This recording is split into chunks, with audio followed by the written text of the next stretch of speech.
ବେଲ ପଣା ଇଏ ହେଉଛି ଆମର ଡେ ସ୍ନାକ୍ସ। ଆପଣ ଡେ ସ୍ନାକ୍ସ ହିସାବରେ ଆଜି ମୋର ଫାଷ୍ଟିଂ। କାଲି ମୋର ଥିଲା ଆନିଭର୍ସରୀ ଥିଲା, ମ୍ୟାରେଜ୍ ଆନିଭର୍ସରୀ, 40 ବର୍ଷର ମ୍ୟାରେଜ୍ ଆନିଭର୍ସରୀ ଥିଲା। ସେ ଆନିଭର୍ସରୀ ବର୍ଷ ପାଳନ କରୁଥିଲି ମୁଁ। ତେଣୁ ମୁଁ କାଲି ମିସେସ୍କୁ ନେଇକି ଟିକେ ବଜାର ଫଜାର ବୁଲାବୁଲି କଲି। ସେଠି ସବୁ ଯେତେ ଖାଏ ଭଲ ଅଖାଦ୍ୟ କିଛି ଖାଇନି, କି ସେଇ ଯେଉଁ କାର୍ବୋହାଇଡ୍ରେଟ୍ ଫୁଡ଼୍ ବେଶୀ ଖାଇନାହିଁ, କି ଅନ୍ୟ ଜଙ୍କ ଫୁଡ଼୍ ବି ଖାଇନାହିଁ। ସବୁ ଭଲ ଜିନିଷ ଭଲ ଖାଇଛି, ପ୍ରୋଟିନ୍ ଫୁଡ଼୍ ଖାଇଛି। କିନ୍ତୁ ମେନ୍ କଥା ହେଲା ଟାଇମ୍ଟା ହେଲାନି। ଟାଇମ୍ ହେଉଛି ଇମ୍ପୋର୍ଟାଣ୍ଟ। ସେଇଟାକୁ ଟିକେ ବାଲାନ୍ସ କରିବା ପାଇଁ କାଳେ ଅର୍ଗାନ ମାନ କିଛି ଖରାପ ହେଇଯାଇଥିବ, କ'ଣ ହେଇଥିବେ। ଲାଟିନ୍ ଫାଟିନ୍ କ୍ଲିୟର୍ ହେଲା, ସବୁ କ୍ଲିୟର୍ ହେଲା। ତଥାପି ମନରେ ଗୋଟେ ରହୁଛି, ସକ୍ ରହୁଛି, କାଳେ କ'ଣ ଗୋଟେ ହେଇଯାଇଥିବ ବିଧେ ଭାବ। କିଛି ନାହିଁ, ମୁଁ ତ ତାଳସଜ ଖାଇଲି, ଗୋଲାପଜାମୁ ଖାଇଲି, ଛେନା ଝିଲି ଖାଇଲି, ବଡ଼ ଆଉ ଏବେ ସବୁ ମିଳୁଛି ତୁମର ଗୁଡ଼ର ରସଗୋଲା ମିଳୁଛି, ଗୁଡ଼ ରସଗୋଲା ବି ଖାଇଲି, ଆଉ ମାଲପୁଆ ବି ଖାଇଲି, ଆଉ କ୍ଷୀରି ବି ଖାଇଲି। ସବୁ ଖାଇଛି, ସବୁ ଖାଇଲି ଆରାମସେ ଗଲି।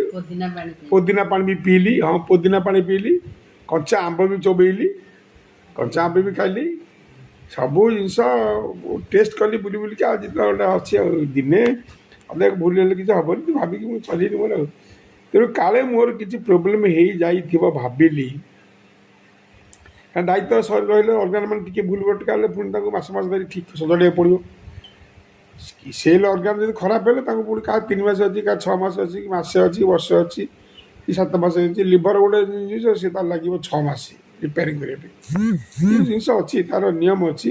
ତେଣୁ ଆମକୁ ଏତେ ପ୍ରୋବ୍ଲେମ୍ ଭିତରେ ମୋତେ ଲାଭନି। କିନ୍ତୁ ତଥାପି ମୁଁ ଆଜି ଫାଷ୍ଟିଂ କରିଦେଇଛି।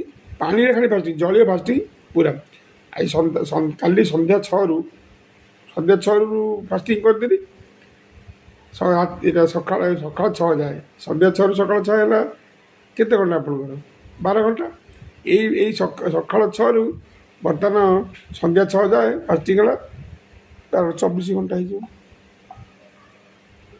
24 ଘଣ୍ଟା ହେଇଗଲେ ଇଏ ଗୋଟେ ପ୍ରକାର ଆପଣ ଫାଷ୍ଟିଂର ହେଇଯିବ। ଆଉ ଇଏ ଗୋଟେ ପ୍ରକାର ଫାଷ୍ଟିଂ ହେଲା ମାନେ ଆପଣ ବଡ଼ି ହାଲକା ହେଇଯିବ, ଅର୍ଗାନ ମାନେ ଠିକ୍ ସେମିତି ହେବେ। ପାଣି ଖାଲି ପିଇବାକୁ ପଡ଼ିବ, ପଇଡ଼ ପାଣି ପିଇବାକୁ ପଡ଼ିବ, ଏଇ ବେଲ ପାଣି ପିଇବାକୁ ପଡ଼ିବ, ସବୁ ଜଳୀୟ ଅଂଶ। ଆପଣଙ୍କର ଆପଣ ଯେଉଁ ଅଛନ୍ତି ତରଭୁଜ ବି ଖାଇବାକୁ ପଡ଼ିବ। ସବୁ ପାନୀୟ ଜିନିଷ ଖାଇବାକୁ ପଡ଼ିବ।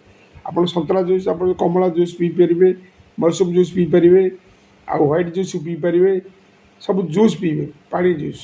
ଆପଣ ଲାଉ ଜୁସ୍ ପିଇପାରିବେ, ଯେତେ ଜିନିଷ ପ୍ରକାର ଜୁସ୍ ଅଛି ପିଇବେ। ମୁଁ ପିଉଛି ବେଲ ଜୁସ୍ ପିଉଛି। ଏଥିରେ କିଛି ପଡ଼ୁନି, ଗୁଡ଼ ଫୁଡ଼ କିଛି ନାହିଁ ଏଥିରେ। କେବଳ ଖାଲି ଗୋଲମରିଚ ଆଉ ଇଏ ନେଚର ଫୁଡ଼, ସବୁ ନେଚର, କିଛି ପଡ଼ୁନି। ଆପଣଙ୍କୁ ଘୃଣା ଲାଗିପାରେ, କିନ୍ତୁ ମୋର ଠିକ୍, ମୋତେ ଠିକ୍ ଲାଗିବ।